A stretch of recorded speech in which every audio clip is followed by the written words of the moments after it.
Yo, what is up everyone and welcome back to another Destiny 2 raid guide video. Oh, let me hit the start button on the video.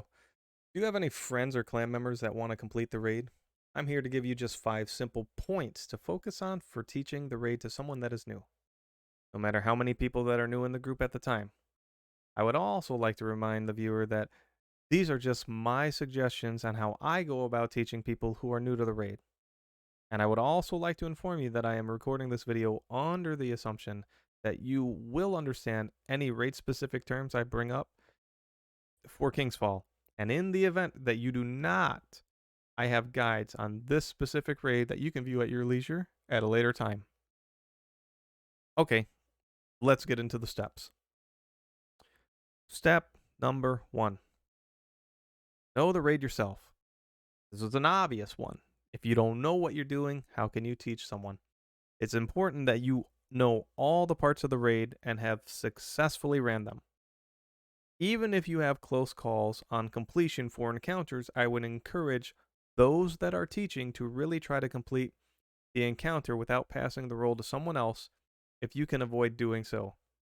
However, I would also like to remind you that you are a fire team and that you should rely on your teammates where you or other members of your fire team may fall short of the mark for any specific role at any encounter in any raid that you attempt to do. For example, let's say we're at the War Priest and someone has to kill the knights. I would suggest you know how to successfully do that mechanic of the raid on all 3 classes. Because no matter where you do DPS, some people may have a tough time jumping around to get to the knights in a timely manner. And because you've ran it on all 3 classes and were successful doing so, you can now advise others with tips and suggestions on how you overcame a specific obstacle that they are now facing themselves. Like they're having a tough time jumping to any of the platforms from certain areas, so on and so forth, right? Step number 2. Know if there are any other ways to complete the current encounter.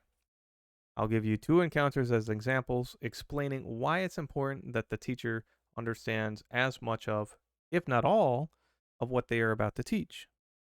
For the duration of step 2, I will have footage playing in the background as examples of the encounters I am bringing up. I may not be doing what I'm saying specifically at this moment, but this is here for those that like to see a visual aid of the encounter while they hear me explaining it. And anyone that's familiar with my raid guide videos that I came out for King's Fall, I did that format exactly where I showed you the encounter and explained exactly what I was doing for each of my roles. So just in case you are, you like that format and that's why you subscribed, just note that this is just a little bit, not as accurate, right? So please bear with me. So, the example being the totem encounter, there are 2 common ways of doing this. The first way you can do this is have 3 runners on each side during the encounter. What are some of the pros here? You're rotating more supers on larger waves of ads, and each runner has more time to switch the brand between their teammates. Some of the cons, though, may contain that someone may not be good, or they are slow to react at running and jumping, which could put your whole team back when needing to jump up to kill the witch and the knight. Others may not be good under pressure of multiple enemies and knowing where to begin shooting when they get to the annihilators, and they must stand their ground surrounded by 3 knights, a boomer, and a bunch of thralls. Like, who do I start with? Where do I go? The other way to run the totem encounter is to have 2 runners on each side running the brand around and 2 people left in the middle to kill the 3 ads respective to their role, which is what you should be seeing in the background right now. One of the pros for this strategy is the brand is normally always ready to be picked up after killing the knight for each runner.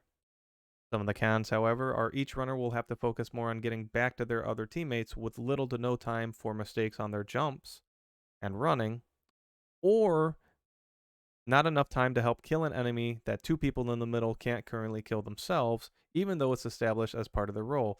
For example, the ogre that shows up and, I may not have time to stand there and kill it. It needed to already be done. With that said, the same thing can be applied to the knights in the War Priest encounter. Maybe you have two teammates who are adept and quick at moving through the area to kill the knights. Trade the buff in time and not fall behind on DPS compared to the other members of the team.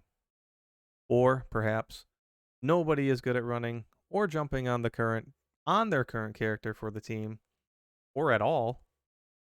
So you have people who kill the knights exclusively looking to do just that and not doing as much DPS, for they will be separated from their team to compensate for the lack of quick and controlled movement under a very small time frame, right? So what I'm saying here is I'm sitting around waiting for my knight to spawn, and I'm only doing DPS when I finally kill my knight, get the buff, go stand in the thing, you know, and trade the buff from someone else, right?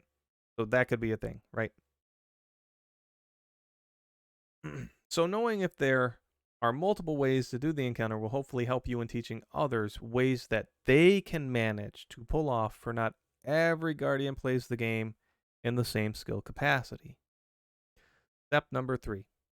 Now that you know the raid, you can explain to them their mechanics. This is pretty simple.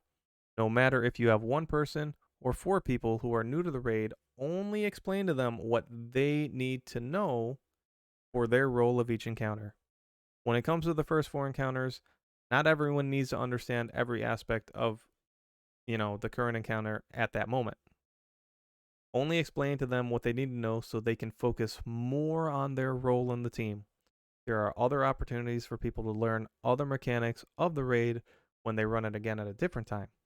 Hopefully now, no one member will be overwhelmed with information and forget their role or not grasp exactly what they need that they are supposed to be doing because they were told too much. Step number 5. Suggest loadouts.